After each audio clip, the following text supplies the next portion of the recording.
Hi, I'm Gabriel, Hi, I'm Luis. and welcome to Capri News, a series of updates with relevant topics to the coffee industry from seed to cup. Today, we're starting our fifth episode, and I would like to take this opportunity to thank you all for watching us and for all the feedback that we have been receiving from you guys from the previous episode. Right, Luis? And don't forget, keep following us, share with your friends, and keep sharing your opinions to help us keep improving what we are doing. Thank you so much.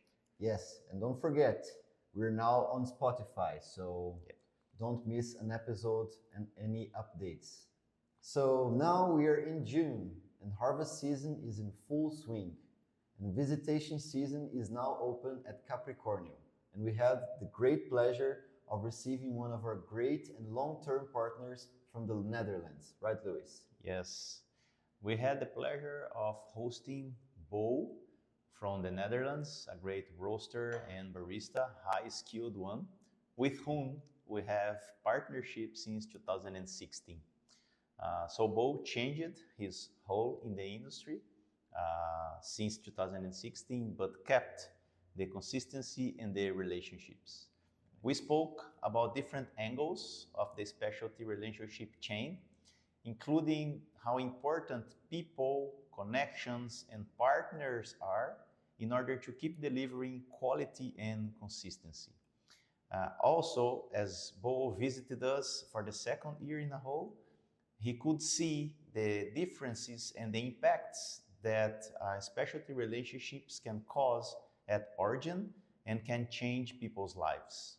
So I hope all of you enjoy this episode the same way we did. Very good. Thank you, and I hope you guys enjoy it. Cheers. Cheers! So, beginning our new crop 2024, we had the amazing pleasure of having with us for almost 1 week our long-term friend Bo Zwarts from Netherlands. And today we are going to have a conversation about a very unique business model that Bo has been developing for some time. He's going to speak better for us.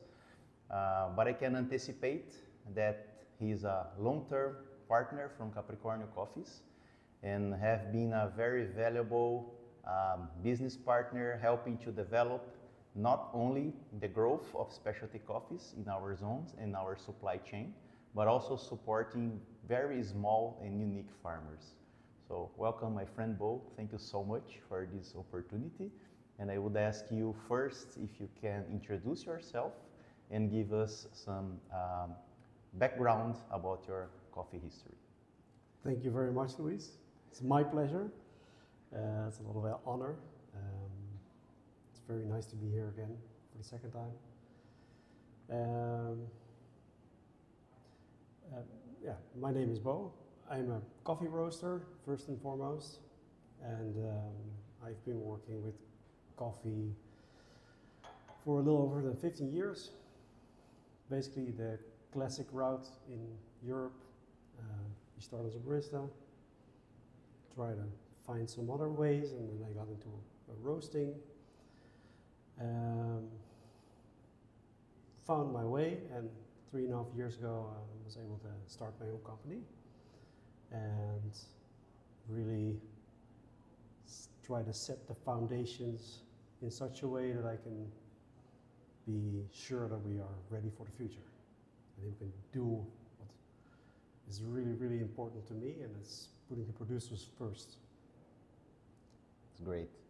And as we just saw and we spoke this week, you almost just started this new branding, BYBO.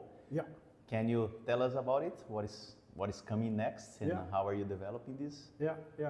We started 1st of January with BYBO Coffee, which is a little bit of reference to my name, but that's not really the point. The point is we wanted something with something that puts a smile on your face, because that's what coffee should do. It should make people happy. And yeah, our goal is to make exceptional specialty coffee, and that may sound like it's top-notch, high-end, exclusive, very expensive. And some of that is true. We want to be very, very good in roasting quality. But the exceptionalism, for me personally, is that we have to build a different business model as a roaster to really fulfill our potential value for the rest of the value chain. That's a great point, and this is one of the points I would like to bring to highlight in this conversation. I know you for quite a long time, since 2016, Yeah. and I've seen you changing positions, but never changing your values and your core values. So could you share with us like these principles that you see, the core values of being able to keep scaling up with quality and consistency? What are these main values that you keep going and you see as the main ones for the specialty coffee? Yeah, we met in 2016 through This Side Up, our partner, and also your partner. And through This Side Up, I started thinking more about the entire value chain or people behind the product that I was working with every day. And through them, I realized there were some things that were maybe not so good about the stuff that was happening in specialty coffee. I know a lot of colleagues of mine are feeling very good about working with specialty coffee, but once you learn even a little bit more about the reality behind just focusing on quality, yeah, for me, it felt really uncomfortable. And the turning point really for me was when I saw a presentation from the Specialty Coffee Transaction Guide that set the FOB price of green coffee over the past 20 years based on data from specialty importers, set it off against the retail price.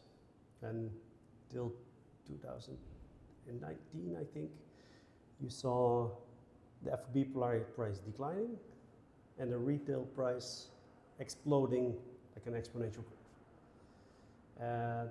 That felt really uncomfortable to me. So it was very confronting, and that's sort of the point where I started to think, okay, what can I do different and better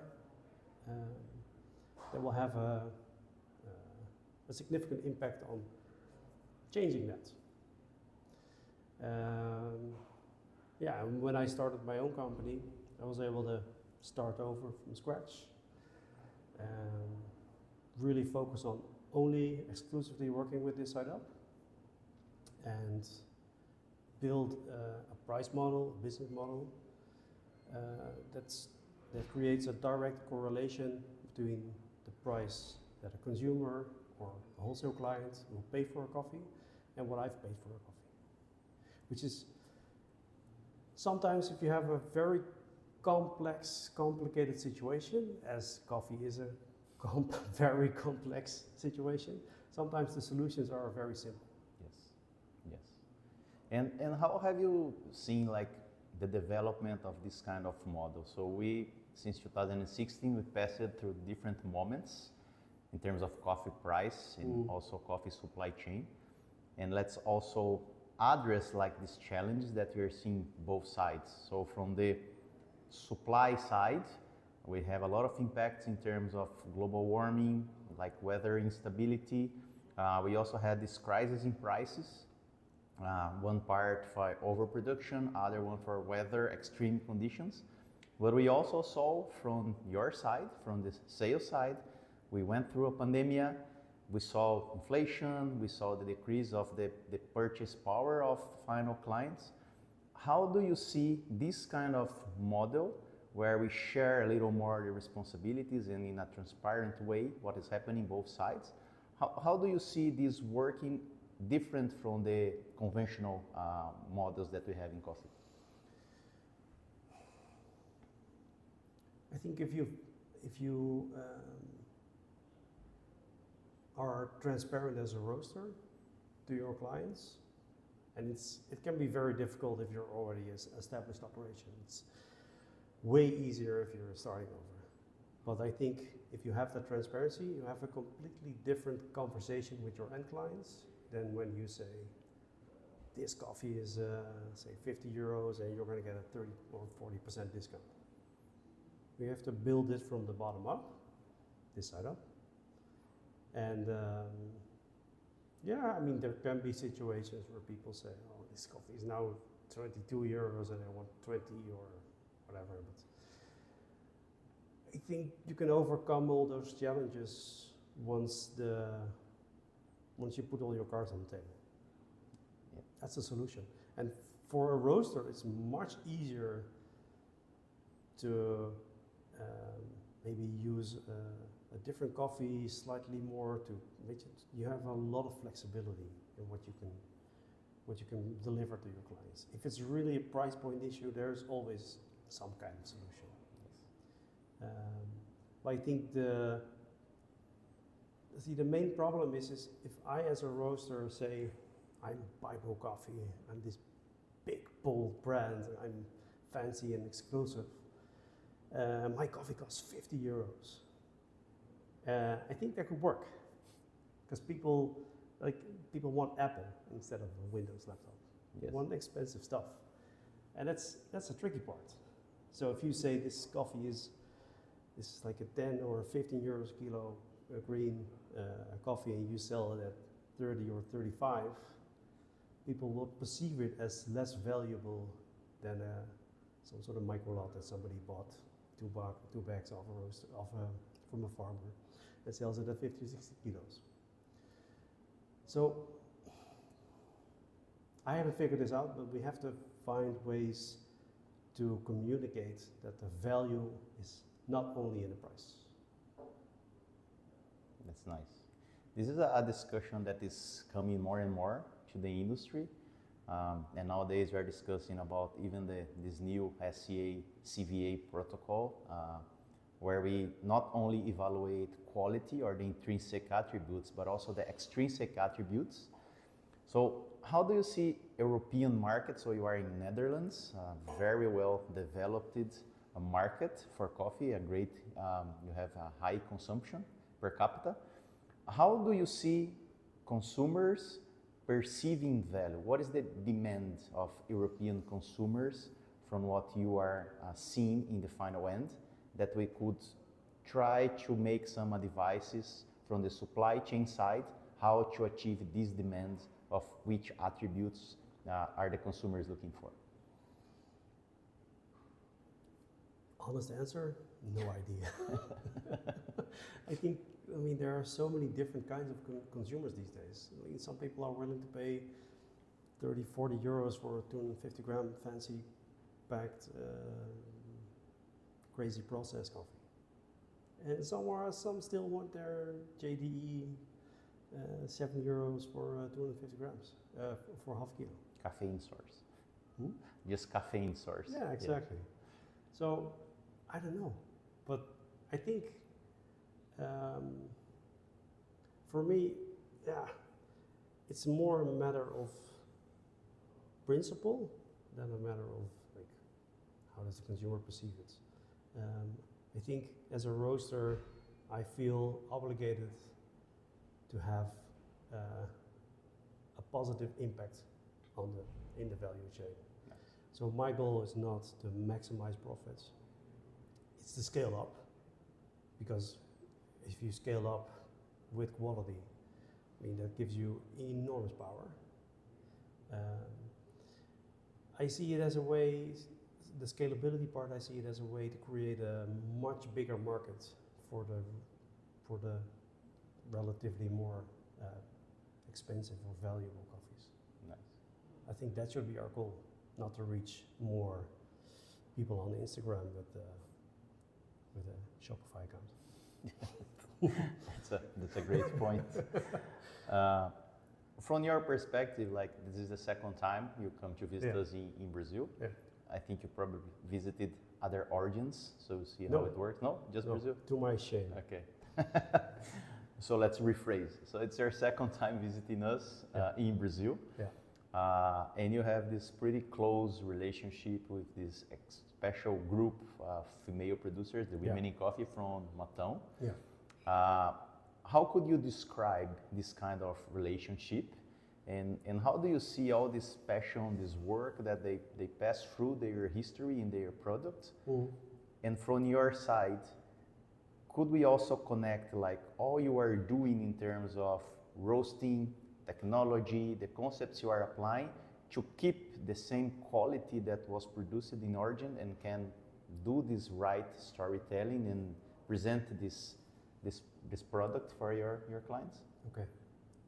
I'll start with question one again. The question one, how do you see this development or this evolution from your first visit since the beginning and now how do you see it year by year? And also from your, like since 2016 you are using coffees from Capricorn from Brazil. How do you see this in the timeline? Okay. I think with this second visit my perception has slightly changed a little bit. To be honest, in the beginning, the first time I visited, I had a little bit the impression, oh, this is quite a big company and they have a really nice cupping room and Luis has a very fancy big farm. But now, this time, I had more of a feeling like, okay, this is very professional. This is, it's a relatively big company. I think in Brazil you are probably very, very small. Yes.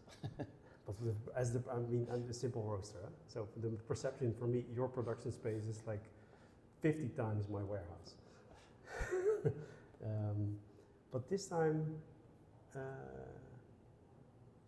I had a more complete image of like how everything is working together. So the ladies project in Matão, for me that started with Martin from This Side Up giving me a call and say, hey, Luis has this ladies project. I thought maybe you would be interested. I said, okay, let's go. Sounds good. Let's go. And then the second year we bought a little more.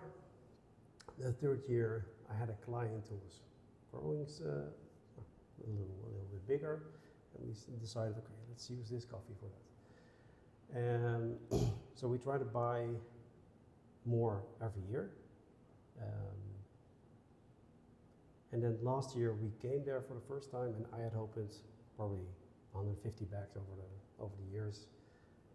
And you know, I don't have to explain this to you, but if you work with a product and then you see the people behind it, that is completely different experience. Like you can imagine it, but if you have a face, like that's where the relationship starts. So for me, it was pretty clear after that first visit, I have to come back here. I have to come back here maybe every year. And then this year, we met again. You could sort of see some recognition and some people thinking, hey, there's that guy again. That's the gringo again? The gringo again.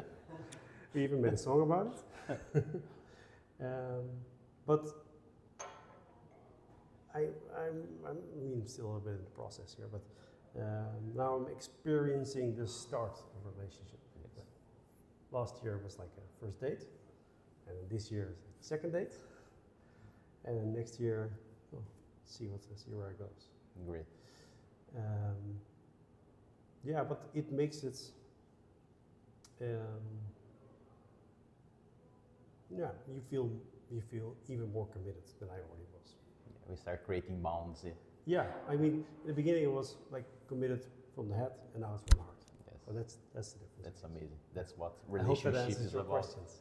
That answers, yes. Yeah. But it's really about connections. And when I speak about relationship coffees, I generally say that you need to come and you need to see through our eyes. Yeah. And then you're going to see what we are seeing. That's no other way to explain that. It's really hard. Like people say, what is special about this work? Or I say, come and see, because the only thing that is special, people.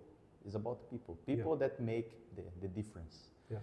Now, from your side, I know you are scaling up. You have some accounts that are bigger, and I know you are known in Netherlands for your quality and consistency as being one of the best roasters in what you do. I hope. So if you could explain us and give some tips in terms of from when you receive the product, how important sample roasting is to assess the quality, and then how you translate this to industrial roasting, and how can we have this consistency in terms of the raw material, scaling up and year by year. So if you could place this in some tips and explain us. Okay. Well, first of all, I think there are a lot of roasteries who are not so good at roasting. And I know this from people in the industry that sometimes, if I can say, green importers, they get complaints from their clients like, this coffee, it's not good, it's not good. And I will guarantee you 9 out of 10 times it's a roasting issue. Yeah. 9 out of 10 times, maybe even more. So, I mean, and I've had to learn a lot. I'm still learning a lot, so you never stop. But I think the technique that a lot of roasters still use is very old, even if you use Cropster. It's on the one hand, it can be very, let's say, the things you have to do to be super consistent are very simple, but it's quite complicated to do as a roaster. And for me, I figured out how to do it on a new type of machine that I wasn't familiar with. It's IMF. It's a hot air roaster, which I started in a co-roastery in Amsterdam Roasters. It just so happened that they had an IMF installation there, so I had to start on it. I had basically no clue how to use it. And I was a little bit stubborn, so I wanted to do everything myself and manually. And 3 years in, I was roasting, well, we are now roasting around 100, 120 ton a year. And at some point you realize, like, I can't keep doing this by myself. It's not fun. So I had to hire an employee, which I'm very happy with. But I also needed to change some processes. So one of the tips, one of the things that I found, that I find the most valuable for my company, is to have fully automated roasting profiles. Based on each SKU or green lot. So for each green lot, I have a separate roasting profile. Of course, we cup everything, but just that simple fact that you don't see the machine and the product as a washing machine, but as a one recipe for all. Yeah, one recipe for all, or one to rule them all. Really dive into the product, but also standardize. You need to have standard profiles, but one for natural, one for washed light, or something like that. Nice. So, and then if you can combine that with scalability, so I have a 60 kilo roaster and a 15 kilo roaster. The 15 kilo roaster we barely use. I do pretty much everything on the 60. That's another thing that I think, me personally, I found the value end consumers or roasters put on a roast date. Let's say something is 2 weeks post-roast. Some people will say, it's old. Like, I found personally with my machine, if you store the coffee correctly, it starts peaking after 4 weeks. And then if you keep I do everything in reusable barrels, so reusable circular packaging. And if you store it correctly and you open it after 3-4 months, I mean, is as good as new. Nice. So these are some things that are, I think, not constructive in making specialty coffee bigger. Like, it doesn't have to be a roast from yesterday. There's no. There's an upside of the chain. Yeah. We have to change the ego side from the roaster more to the producer. I think that's the key. That's great. More respect and better balance. Exactly. Yeah, it's true. Yeah. So, as you are debuting BYBO, could you tell us your goals for the future and also explain a little better the differences in your business model, like how you focus this relationship coffee model and how you see that comparing with the traditional business model? Okay. My goal is to build a roastery that can roast around 1,000 tons annually, with complete transparent value chain and top-notch roasting quality. And I think part of that transparency is that we put the producers central, so we do everything based. Let's say I get a new coffee. I don't give it a special BYBO name. Like, coffee is what it is. It's where is it from? The producers. In this case, BYBO Coffee. And which lot is it? The honey.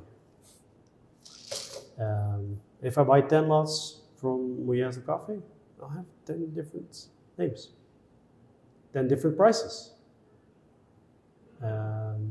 Maybe prices that are not super consumer friendly, like 24.86, but I have a price model that I think first and foremost I should be able to defend it and explain it to my clients, and then use the let's say the power of scalability to make sure that it still arrives. It's interesting for my clients to sell it to the end consumer. So let's speak about risk mitigation or risk sharing through the chain and how it reflects in terms of money. So for example, from the producing side of the chain, we have a lot of risks that are not in our hand. For example, weather is a big one. If you have a drought or a frost, the market, the final price to be sold, also we have fluctuations a lot. And the cost of production changes first because we never really know the yield, because the yield will be correlated with weather. If you have a good weather, you may have a good yield. If you have a good yield, you will divide all your costs for this yield, so your production cost is lower. But this is the tricky equation, for example, from the producing side. We never know the amount we are going to produce. We never know the final cost just after we finish harvesting and making all the operation. And we also have these risks of when, for example, when demanded for specialty processings, we will add a lot of labor in terms of handling. We have the risk also, as you saw this week, like, is it going to rain? Is not going to rain? How you're going to dry? How you're going to process according to that? So you are adding handling. And then the final risk that, for example, you do a specialty process and not necessarily it has the cupping results that you were expecting. And then also trying to find a roaster that will develop the right roasting curve to express. That said, it's really hard to precify and to mitigate all these risks from the producing side. And one of the things that is being done through this project and even the transaction guide is like getting a little far from sea market and start having more focus in terms of the production costs, but sharing how this changes year by year because of exactly weather and the price of the inputs and everything, all this instability. So from your side, from the roasting side, How can you be less correlated with C market, for example? As you mentioned that you saw the transaction guide and you saw FOB prices decreasing and the retailing prices getting high exponentially. Yeah. How can you rebuild this in a way we could also reflect this with the supply chain? I think as a principal point, and this goes not just for coffee, but I think most food products or any products, really the price should be built from the bottom up. Because especially with coffee, I think like 99% of the risk and the potential is from the producer. So, I mean, there's no way around the C markets. It's a live thing. I pay no attention to it. But I know for producers and for exporters and importers, it's a real thing. If it goes up or if it goes down, it has a massive effect on the relationship that you have. But I think we should look at, well, let's say this way. We should of course be willing to pay a lot more for coffee. That's one. And we should also, as roasters, maybe look a little bit more in the mirror and say, can we be more efficient? Are we like economically an efficient operation? Is this serving the chain, or are we creating a very large pie, but then not really sharing it with where it came from? Are we getting fat? Or the foundation? Are we getting fat alone? Exactly. Yeah. So, like from a roaster's point of view, the kind of risks that you face, they're not really there for me. I mean, I think I heard you say last week, like, if we have we hear the word frost on the news, I don't sleep for the entire night. Yeah. I mean, I can imagine, that's the kind of stress that you face as a producer. Or if you get a hurricane or like just very bad rains. Another producer that I know 2 years ago had like 90% of his plants were gone. So I think as roasters we should look at ourselves and maybe create more scalable and efficient systems, operations that deliver the quality that we're looking for. Very simple example. So production costs for a roaster, basically they are your entire cost for a year divided by your entire volume of production that year. So volume is it's a tricky, but it's also very interesting factor. If I can roast, let's say, 400 ton at an operating cost of 200,000, or if I operate at 150,000 and I produce 100 ton, that's quite a big difference. But for a specific coffee, let's say in 4 years you make a fantastic geisha, and you sell that coffee to me for 15 euros a kilo. The cost of like producing it from my side, roasting it, are exactly the same as for a signature for 5 euros. Exactly. And if you are a skilled roaster and if you have good systems, then the risk, because that's usually what you hear, like, oh, the risk for this coffee is much bigger. It just means you're not that good of a roaster. You need better systems. So, yeah, for me, that's the interesting part. Take what we call more value coffees, higher value coffee, whatever that means. I don't know how to say it. Coffees we paid more for than maybe someone else would. Bring them to a bigger market and sell them at, instead of 50 euros, sell them at 25. Because why not? It would be a better distribution of the value through the chain Absolutely. without necessarily top downing the prices. Exactly. Yeah. Yeah. And you just have to find the right balance between what makes you look cheap, because you don't want to look cheap, because people need to see the value in the product. But balance it out with the producer. That's I think the real challenge that people in specialty coffee should be facing now. Fixing, not facing. Great view. Yeah. So, any final considerations from a great partner from Europe for everybody that will listen this in terms of what would be the expectations for producers? Should we keep improving and pushing ourselves to thrive through better coffees?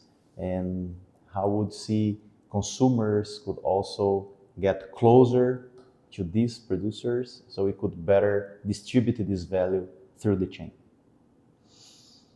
In your final considerations.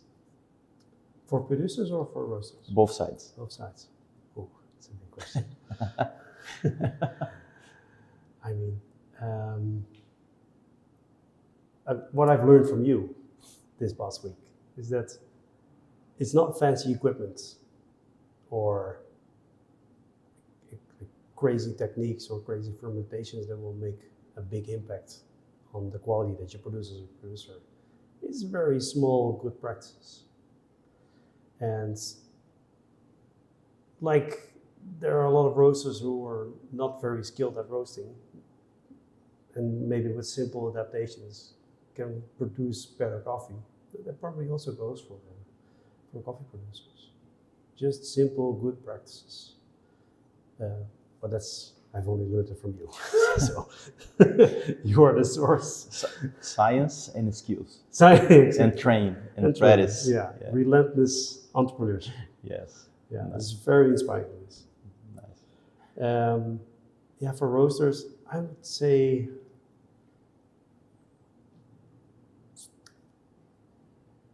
I think a lot of people who work in specialty coffee want to feel connected more to the products, but they get caught up in the fancy new equipment, and yeah, I'm also like that. I have all the stupid stuff, but I think the real value is when you connect with the people that produce the products that you're selling. That's I think you should do that, everybody. That's nice. And then take that experience and do something with it. So once again, thank you very much for your time, your support, your partnership. So this is our great friend Bo, like a great example of a specialty partner, and for these specialty relationship coffees. And it's an example we wish we had much more in the specialty coffee chain. Thank you very much, my friend. Thank you. Thank you. Cheers. See you soon. Thank you.